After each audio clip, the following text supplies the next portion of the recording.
Etiomo.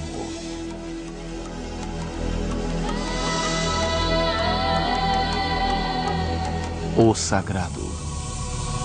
Distribuição Sinapse. Versão brasileira. Áudio News.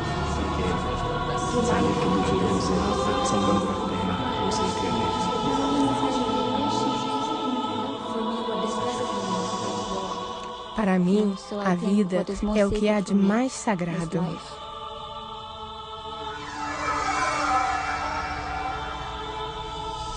O sagrado são as crenças, os valores e, acima de tudo, a humanidade.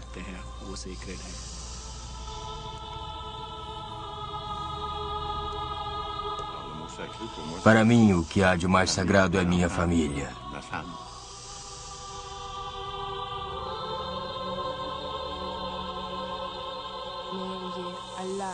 O sagrado é Deus, Alá e também o Alcorão e o profeta Maomé.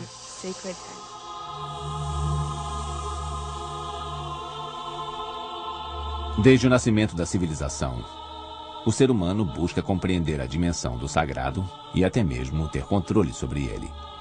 Mas sempre envolto em mistérios. O que é sagrado nunca esteve completamente ao alcance das mãos do homem. E o sentimento de reverência despertado por tanto mistério é o que mantém acesa a chama da sacralidade dentro de cada um de nós.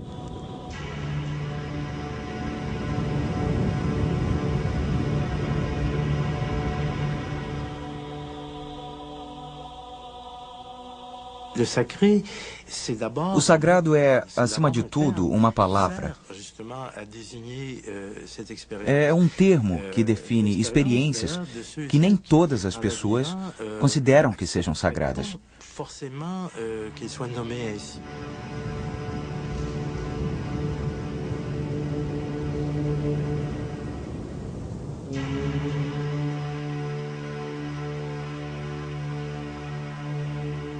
O sagrado é alguma coisa considerada santa por conta de uma associação religiosa.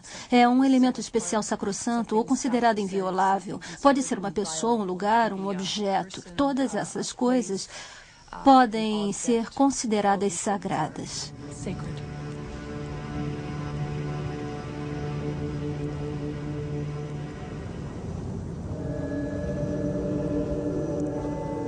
Os seres humanos sentem a necessidade de acreditar em algum sistema profundamente arraigado de valores que confirmem e deem sentido à vida. A experiência com o que é sagrado envolve uma mistura de emoções que inclui temor, reverência e respeito. É uma expressão poderosa de nossas crenças mais profundas.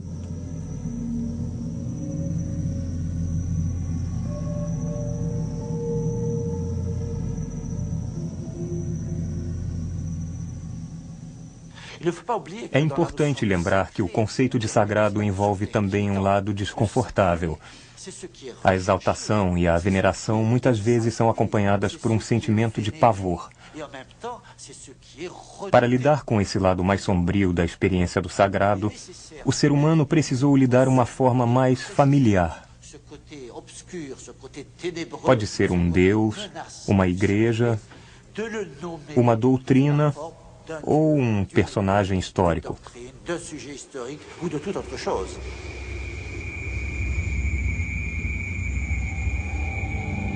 As forças misteriosas que despertavam o medo nos corações de nossos antepassados muitas vezes se manifestavam no céu. Lá em cima, na vastidão infinita dos céus, fez-se a morada dos deuses. Mas as forças divinas precisavam ser acessíveis. Sendo assim, eram concebidas sob formas familiares para os homens da época, ou então como seres espirituais e imateriais.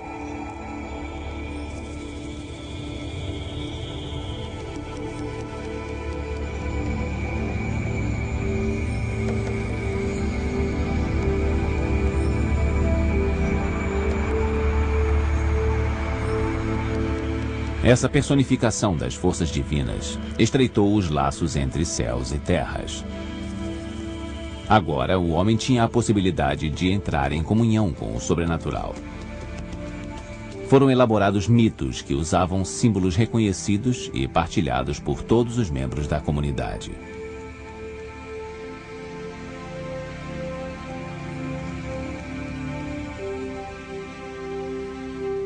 Eu diria que o conceito do sagrado está ligado a lugares, rituais e indivíduos que fazem as pessoas entrarem em contato com forças que estão além da sua compreensão. Na verdade, os sagrados são essas próprias forças que só podem ser compreendidas através de rituais, símbolos, locais e indivíduos especiais.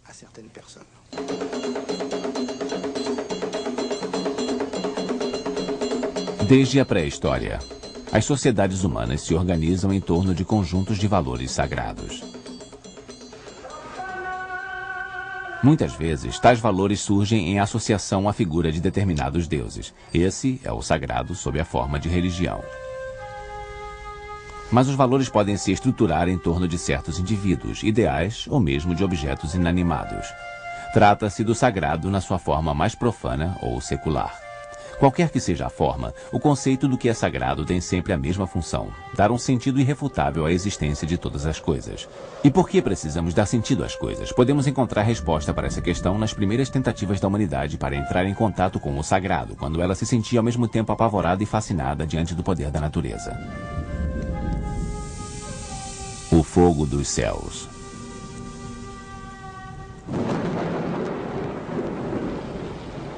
A reverência pelo sagrado nasceu do terror que os fenômenos da natureza provocavam no homem.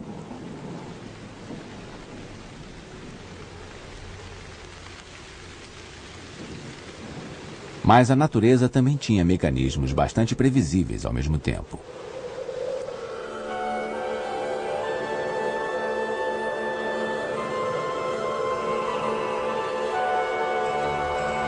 Sua generosidade permitia a sobrevivência do homem, mesmo enfrentando duras condições de vida. Para nossos ancestrais primitivos, os céus e a terra eram fontes de perplexidade e mistério infinito. Para explicar os fenômenos que presenciavam e lhes dar mais segurança, eles criaram o sistema de crenças hoje conhecido como animismo.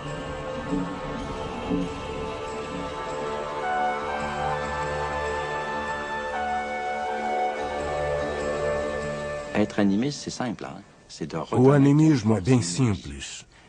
Ele é a crença de que os objetos, a natureza e nós mesmos somos habitados por uma força ou energia vital. Nos céus e na terra, todas as coisas tinham uma aura de mistério. Quando se viam diante de um acontecimento inesperado ou fenômeno incomum, os homens procuravam causas identificáveis. Assim nasceram lendas explicativas e o uso dos símbolos para interpretar os mistérios da vida. A humanidade começou a indagar o sentido dos acontecimentos naturais graças a um sistema representativo de símbolos que, mais tarde, originou as mitologias.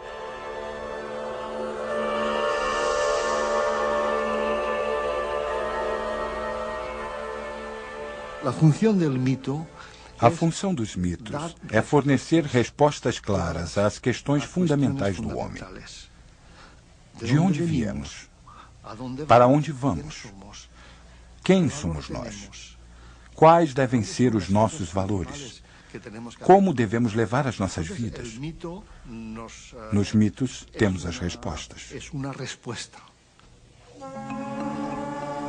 Um dos mitos mais antigos é o da deusa mãe, a fonte de toda a vida.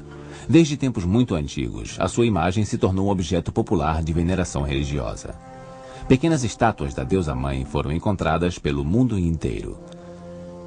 Representada sob a forma de uma mulher grávida, ela era um símbolo da fertilidade e invocava a abundância das colheitas.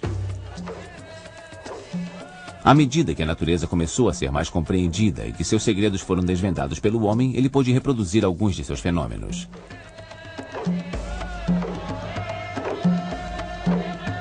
Para as primeiras comunidades pastorais e agrícolas surgidas há 12 mil anos, a fertilidade era fundamental. Naturalmente, ela se tornou um conceito sagrado, pois garantia a vida e a sobrevivência da comunidade. Isso deu origem a uma crença universal na Mãe Natureza, a deusa Gaia dos gregos, ou Kali para os hindus. Quando começou a venerar deuses, o homem passou também a invocar a intervenção deles na sua vida cotidiana.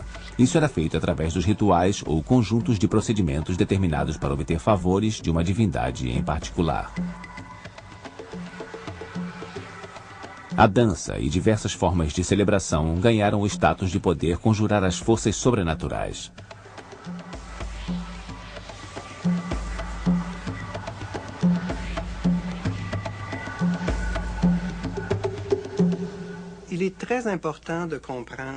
É muito importante entender que o uso dos símbolos é semelhante ao uso das ferramentas.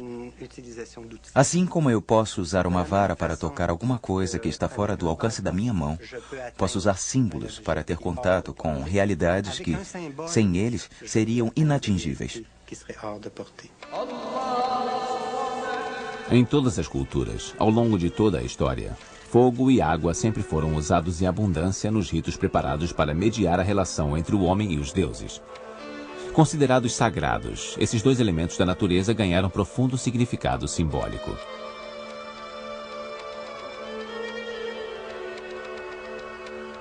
O fogo representa a vida e a sabedoria. Ele atua na comunicação entre o mundo dos vivos e o reino dos mortos.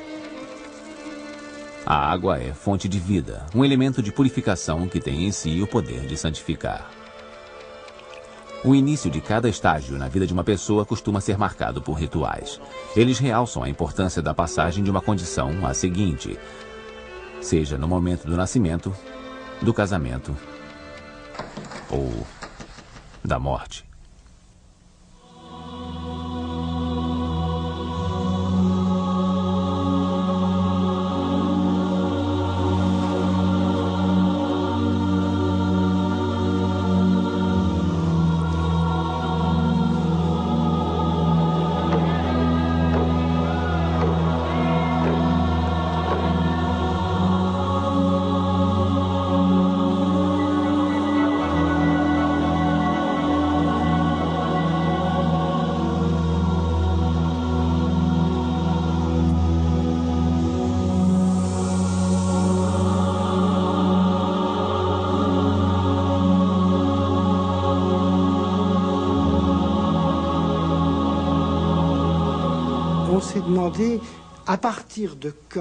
Muitas pessoas costumam perguntar quando foi concebida a noção de sagrado e a religiosidade. Muitos estudiosos e antropólogos acreditam que o homem moderno nasceu no momento que a humanidade passou a cultuar os seus mortos. Pelo que eu sei, o túmulo mais antigo de que se tem notícia foi descoberto perto de Nazaré e tem mais de 90.000 anos. Podemos garantir que houve uma cerimônia fúnebre no local e que o corpo foi sepultado segundo algum tipo de ritual. Assim, o homem emergia da sua condição animal. Ele começou a tentar fazer contato com seus antepassados e com a vida além da morte. Quando os seres humanos tomaram consciência da sua própria mortalidade, a sua percepção do tempo mudou para sempre. Tornou-se necessário que eles atuassem dentro de uma determinada estrutura de tempo e que encontrassem um sentido não só para as suas vidas, mas também para a morte. Em muitas sociedades, a experiência com a morte fez nascer a crença na vida depois da morte. E em algumas delas, a vida após a morte passou a ocupar lugar importante nas preocupações dos vivos. Essa é a maior apreensão do ser humano. Em todo o planeta, todas as culturas tentaram criar sistemas para lidar com a morte. Nós precisamos aprender a viver, mas também precisamos aprender a morrer. Mais il faut savoir mourir.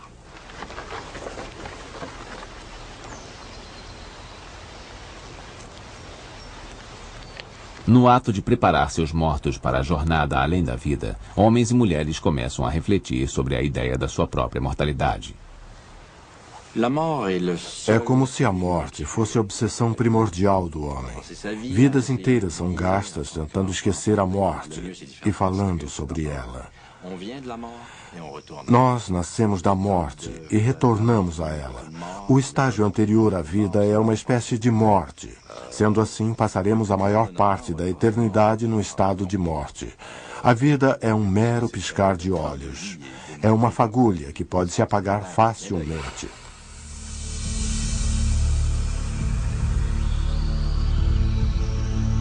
Em nosso íntimo, guardamos um grande mistério ainda não desvendado.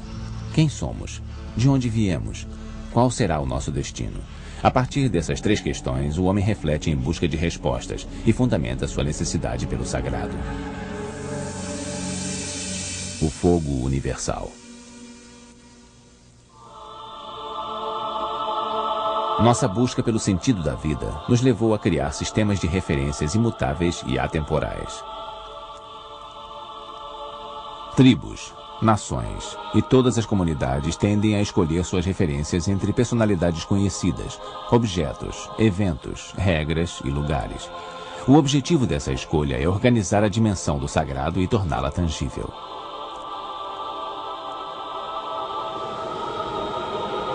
Nas montanhas mais altas, nos vales mais remotos, em torno de uma fogueira, de um monolito ou de um altar, o homem sempre sentiu a necessidade de demarcar espaços sagrados com limites bem precisos.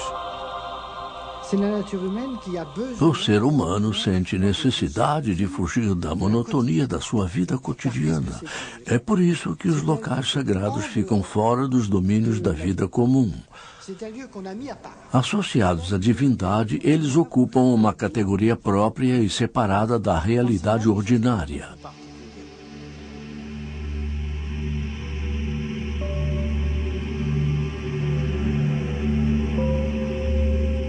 A construção de um prédio sagrado requer a escolha de um local carregado de um valor especial.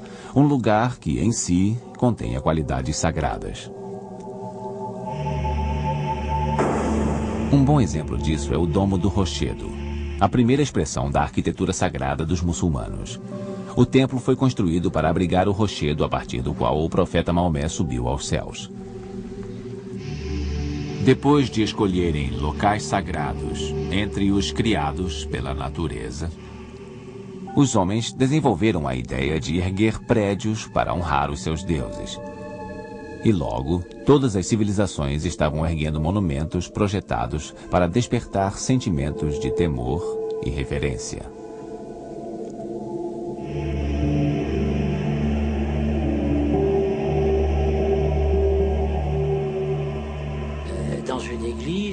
Quando alguém entra numa igreja para rezar, não está num edifício qualquer e o seu comportamento reflete isso. A atitude da pessoa reflete a aura sagrada que envolve a própria igreja e os objetos dentro dela, como a água benta, por exemplo.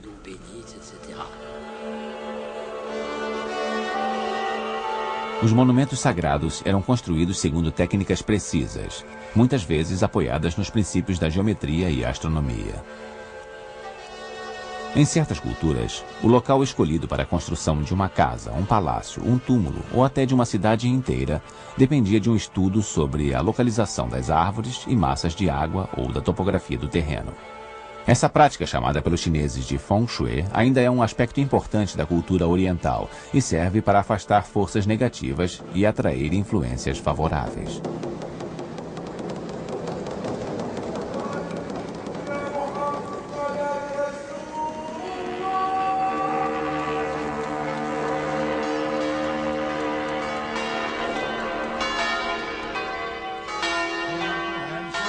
O conceito de sagrado envolve uma dimensão temporal além da espacial.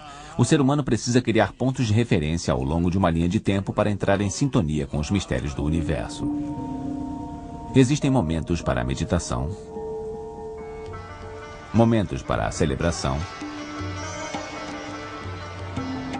momentos para a oração individual e para os rituais em grupos.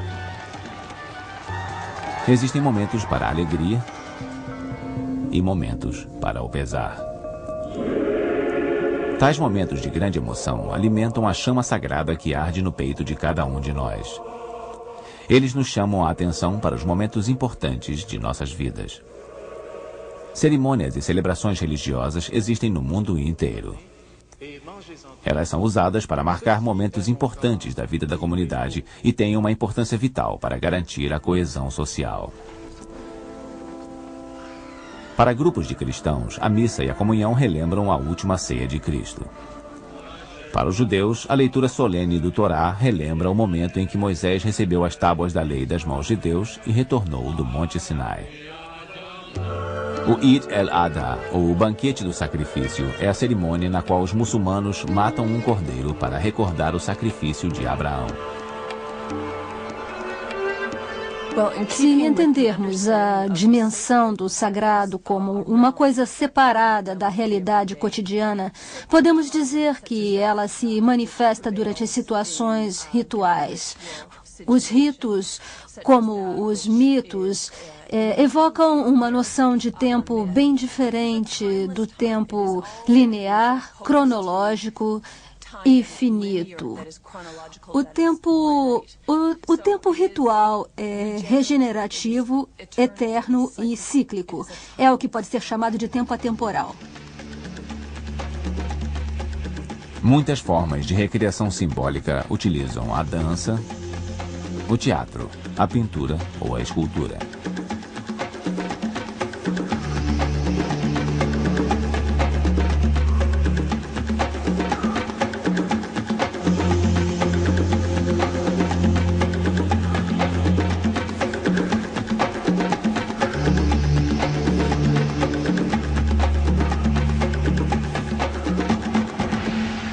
Como buscam respostas para as grandes questões do homem, os artistas fazem a nossa ligação com o desconhecido e se tornaram figuras-chave para a expressão do conceito de sagrado e para a sua transmissão de geração em geração. Nossa relação com aquilo que transcende a realidade imediata foi garantida desde o início por indivíduos especiais. Nas sociedades primitivas, essa função cabia aos anciãos, os membros mais sábios da comunidade. Os espíritos dos ancestrais também atuavam como conselheiros e guias na lida com o sagrado. Como intercediam junto aos deuses, esses indivíduos, vivos ou mortos, eram considerados infalíveis. Para viver a vida em harmonia, era preciso apenas seguir os conselhos deles e obedecer às regras que estabeleciam. É nesse ponto que entra o conceito de hierarquia. Incidentalmente, a raiz grega da palavra hierarquia quer dizer ordem sagrada. Hieros quer dizer sagrado. Assim, esse conceito se refere a uma ordem que se aplica ao mundo invisível, ao mundo mais verdadeiro que é a realidade cotidiana. O conceito original de hierarquia implica na existência de forças ou entidades sobrenaturais às quais devemos nos submeter. Os xamãs e sacerdotes são os guardiões das revelações sagradas. Apenas eles podem compreender, interpretar e transmitir o significado dos textos sagrados. Esses textos ensinam ao homem como viver a sua vida.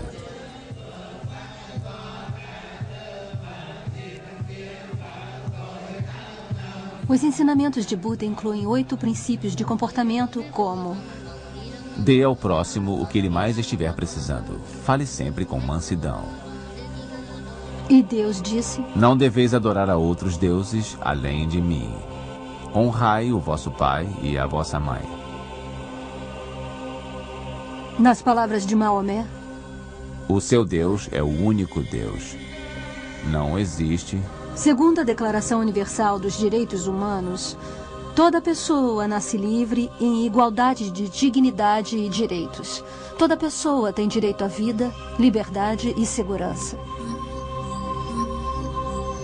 Com o tempo, as leis e ritos religiosos se tornaram as leis e ritos de sociedades inteiras. Todos esses princípios nasceram diretamente da experiência humana e foram criados para evitar situações que possam ameaçar a estabilidade social. Uma ordem estabelecida define regras que seus membros devem seguir para manter a coesão social.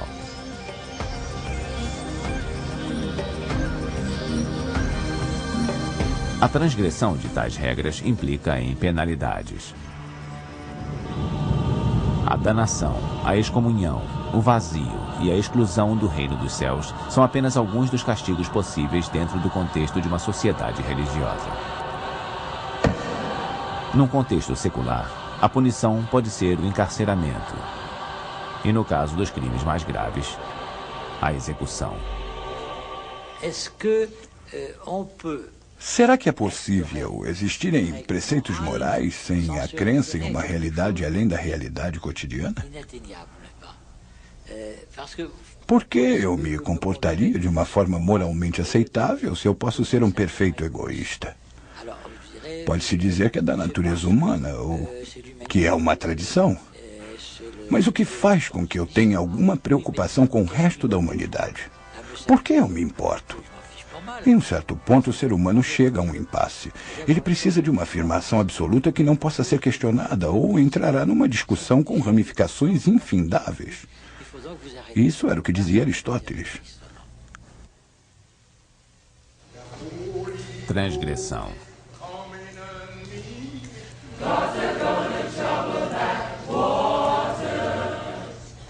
Nas sociedades tradicionais, a dimensão do sagrado se organizou em torno de instituições religiosas.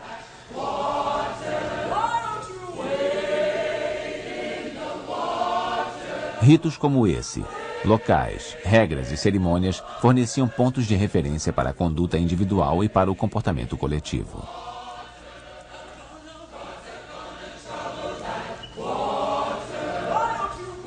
Tais modelos acabaram por evocar ideias seculares que influenciaram a organização do sagrado.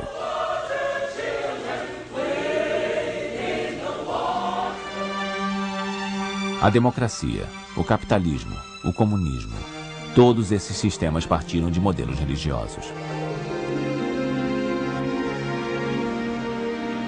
Estruturas religiosas podem se adaptar perfeitamente a qualquer movimento social que se fundamente em valores tomados como sagrados. É importante lembrar que, embora tenham surgido muitos modelos diferentes, as estruturas e a dinâmica interna de todos são bem semelhantes. Por outro lado, a história humana é tão vasta e complexa que não há surpresa encontrar modelos opostos erguidos a partir do mesmo conceito central de sagrado.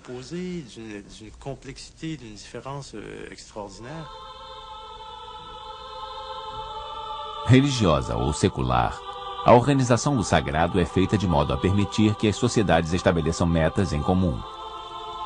Em muitos casos, isso impôs limites rígidos às liberdades individuais.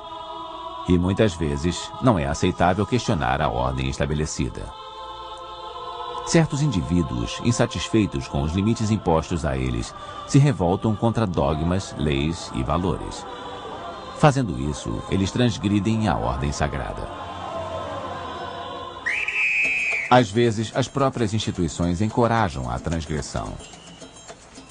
Festivais pagãos e festas como o Carnaval existem precisamente por causa disso. São recursos muito eficazes para renovar e reforçar o compromisso dos indivíduos com a ordem, permitindo que eles transgridam as suas regras temporariamente. O Carnaval do Rio de Janeiro, por exemplo, é uma oportunidade para romper as regras de conduta em todos os níveis. O trabalho para e as pessoas festejam. Durante alguns dias, as normas sociais e os tabus sexuais são derrubados.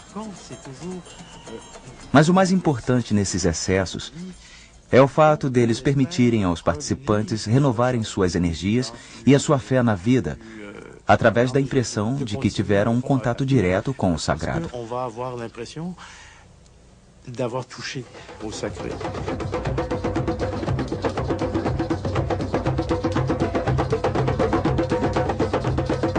Essas formas espetaculares e provocativas de transgressão não enfraquecem a organização sagrada, mas funcionam como válvulas de escape que evitam ameaças mais graves à ordem social. A transgressão se torna uma ameaça quando é incitada por indivíduos insatisfeitos com a ordem sagrada que lhes foi imposta. Em casos como esse, a ordem existente pode perder a sua aura sagrada e abrir espaço para o nascimento de uma nova ordem com crenças e pontos de referência próprios.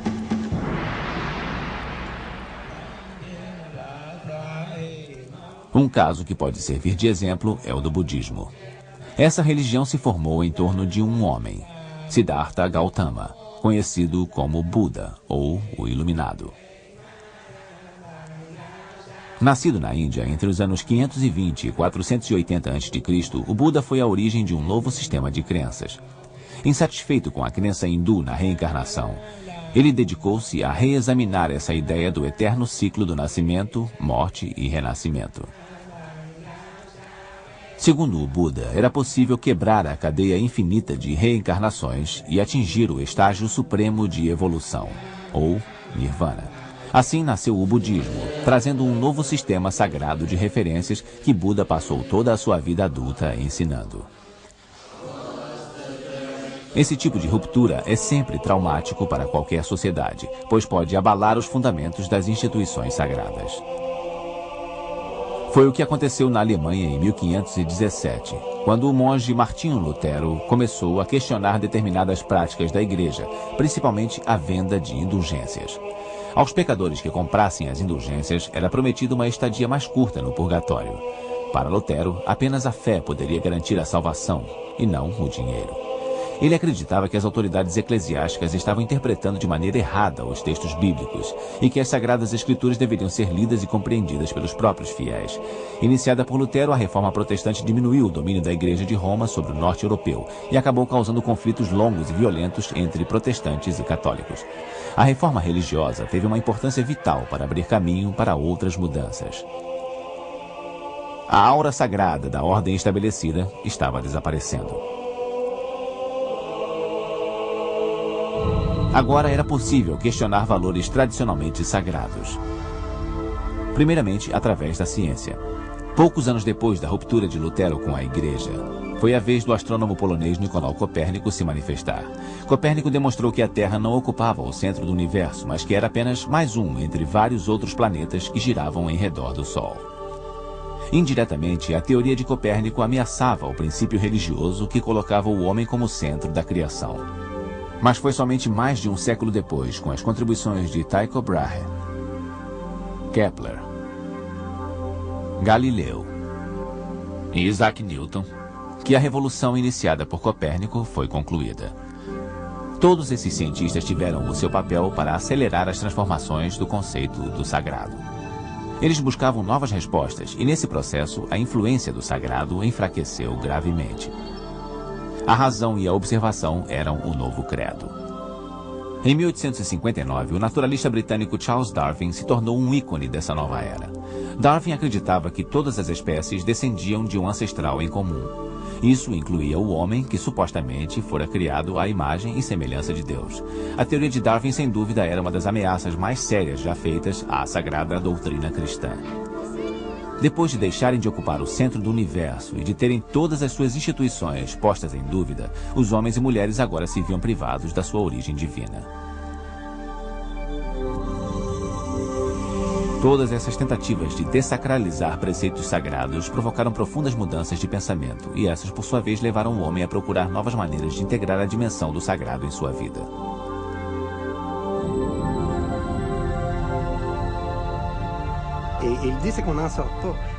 Em suma, é impossível escapar. O homem sempre vai ter necessidade de criar mitos interpretativos ou explicativos. Eles são mantidos enquanto se adequarem à sua função ou até que sejam questionados mais seriamente. Os seres humanos não podem viver sem valores sagrados que deem sentido à sua vida. Paradoxalmente, a mesma ciência que havia ameaçado as religiões era agora elevada à posição de sagrada.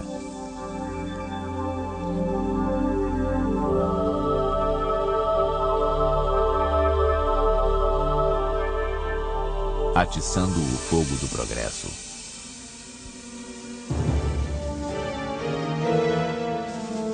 O mundo ocidental se voltou para a ciência no século XIX. O racionalismo se tornou um valor dominante e a ideia do progresso foi elevada ao status de doutrina sagrada. Nascia uma nova instituição. O conceito de progresso era um novo sistema de pontos de referência sagrados com uma nova classe de sacerdotes, os cientistas. A eles cabia agora encontrar respostas para as grandes questões que ainda intrigavam a humanidade. A ciência tentava fornecer agora o que a religião oferecia, e antes dela, os mitos haviam oferecido. O sistema da ciência usava estratégias semelhantes e uma hierarquia, ou ordem sagrada, análogas às usadas pelas religiões. Essa ordem sagrada era interpretada por uma classe privilegiada, os cientistas. Louis Pasteur foi um desses cientistas, ou novos sacerdotes. Sua descoberta de que os micro-organismos eram responsáveis pela proliferação das doenças infecciosas e a vacina que ele criou contra a raiva em 1885 forneceram respostas para algumas das grandes questões da humanidade, e essas respostas salvaram milhões de vidas. Albert Einstein, considerado por muitos como um dos maiores gênios da ciência de todos os tempos, criou a teoria da relatividade, que mudou a nossa forma de visualizar o universo e a posição que ocupamos nele. Mas quando foi divulgada pela primeira vez, a teoria de Einstein foi compreendida apenas por uns poucos cientistas. O progresso impôs um novo sistema sagrado, tão complexo que às vezes é mais fácil acreditar nele do que compreendê-lo. Mas a nova ordem sagrada mantinha a característica principal da ordem tradicional. Era fascinante e aterrorizante ao mesmo tempo. A Revolução Industrial e a invenção do motor a vapor faziam parte do lado fascinante do progresso. Os produtos industrializados se tornaram mais abundantes, dando início à sociedade de consumo. As descobertas da medicina eram ainda mais fascinantes. Graças a elas, a expectativa de vida foi prolongada, o sofrimento diminuiu e muitas doenças foram vencidas. O progresso trouxe formas mais eficazes de comunicação, com invenções como o telégrafo e a fibra óptica. Os foguetes nos libertaram do confinamento ao planeta Terra.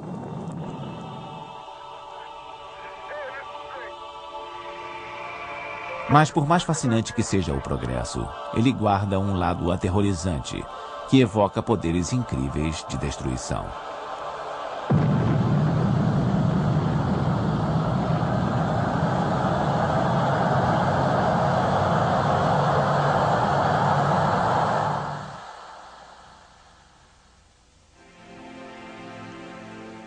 Eu posso me tornar a morte, o destruidor do mundo. Com esse trecho de um texto sagrado hindu, Robert Oppenheimer expressou todo o terror que sentiu ao ver a explosão da bomba atômica que ele próprio havia inventado. A primeira explosão atômica, em 1945, fez a humanidade se deparar com as poderosas forças destrutivas trazidas pelo progresso. Agora, o homem era capaz de destruir o planeta e levar a sua espécie consigo. O desastre de Chernobyl, em 1989, veio nos conscientizar sobre os perigos que enfrentamos quando o progresso permite que o homem brinque com as forças da natureza.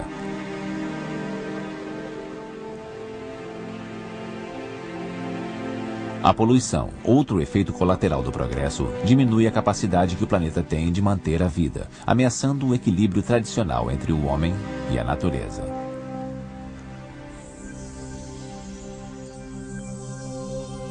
Em última instância, o progresso permite que o homem compreenda melhor a natureza das coisas que o cercam, mas não trouxe resposta para suas grandes questões filosóficas. À medida que o progresso avança, ele nos traz mais conhecimentos, mas esses conhecimentos, por sua vez, despertam novas questões. Apesar de 2 séculos de progresso científico e tecnológico, o reino obscuro do desconhecido continua a existir, além do alcance da ciência. Eu diria até que, quanto mais a ciência progride, mais esse reino obscuro se torna evidente. Quanto mais criamos luz para revelar coisas, mais se expandem os limites da escuridão.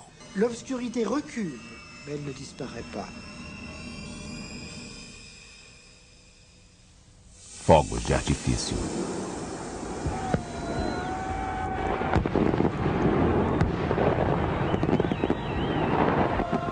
Na atualidade, as grandes religiões abarcam entre seus fiéis cerca de metade da população mundial. A despeito das ameaças feitas pela ciência e do declínio do poder religioso, o sagrado continuou a ser uma força importante. As instituições nascem e desaparecem, mas as crenças permanecem firmes.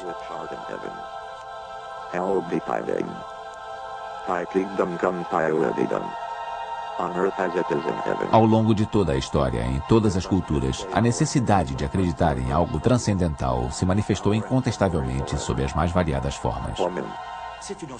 O sagrado é algo completamente obscuro. Onde ele se situa? O que é exatamente? Alguém já ouviu? São os seres humanos que determinam que, passando por determinada porta, você estará num local sagrado, ou que, segurando um objeto como a Bíblia, por exemplo, você estará em contato com algo sagrado. São as pessoas que dizem que, mencionando o nome de Deus, você estará invocando uma palavra sagrada. Isso tudo não passa de criação do homem. Em última instância, sagrado é tudo aquilo que o ser humano definiu como tal, e sendo assim, precisa ser localizado e renovado. Hoje, tanto no Ocidente quanto no Oriente, muitos veem o sagrado como o retorno a valores religiosos fundamentais. Valores esses que têm protegido a humanidade contra abusos dos valores seculares.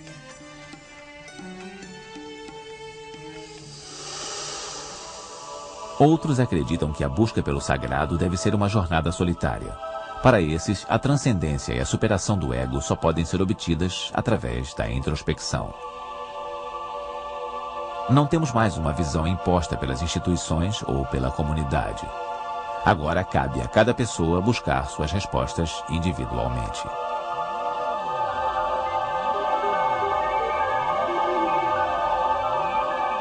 Talvez isso explique por que, nos últimos 50 anos, mais de 123 milhões de pessoas aderiram às novas seitas que proliferam pelo mundo. Havia uma previsão dos cientistas sociais que ganhou muita projeção nos anos 60, dizendo que a tendência era o declínio cada vez maior da importância do sagrado, acompanhado pelo domínio cada vez maior da industrialização e da tecnologia moderna. Mas, olhando à nossa volta, nós podemos constatar que isso não é verdade. O sagrado continua a ter uma importância vital no cotidiano das pessoas. A antiga adoração aos deuses foi de muitas maneiras transposta para a adoração dos ídolos de carne e osso. São políticos, artistas, heróis do esporte, personalidades de todos os tipos que se tornaram os ídolos da modernidade. Suas vidas se tornaram objeto de interesse de milhares de fãs, cujo entusiasmo é amplificado pelo poder da mídia.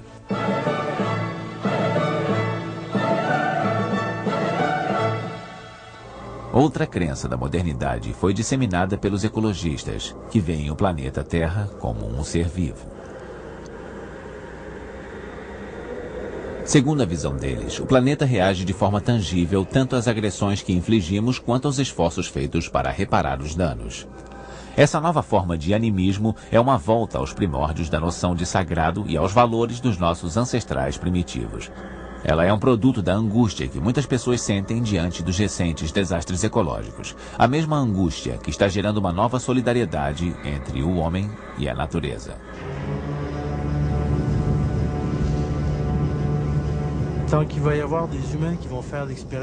Enquanto o ser humano se deparar com o desconhecido e com o inesperado, ele continuará atribuindo determinadas experiências à dimensão do sagrado.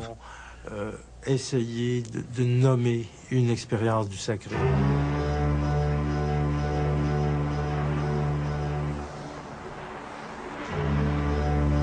A experiência do sagrado tem um passado, um presente e um futuro. É impossível conceber a existência humana sem ela.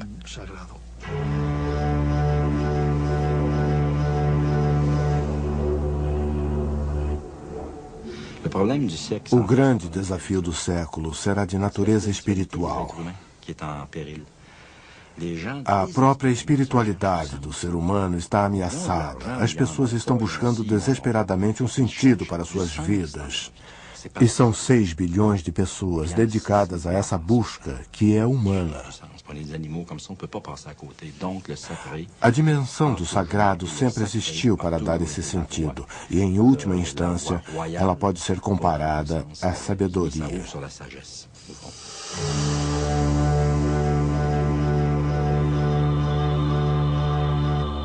Imposto de fora ou nascido de fortes emoções, o conceito do sagrado forneceu respostas ao homem na sua busca universal por sentido. Mas por trás dos sentidos que encontramos, ainda há os mesmos mistérios que assombram a humanidade desde os seus primórdios. Quem somos nós? De onde viemos? Qual é o nosso destino?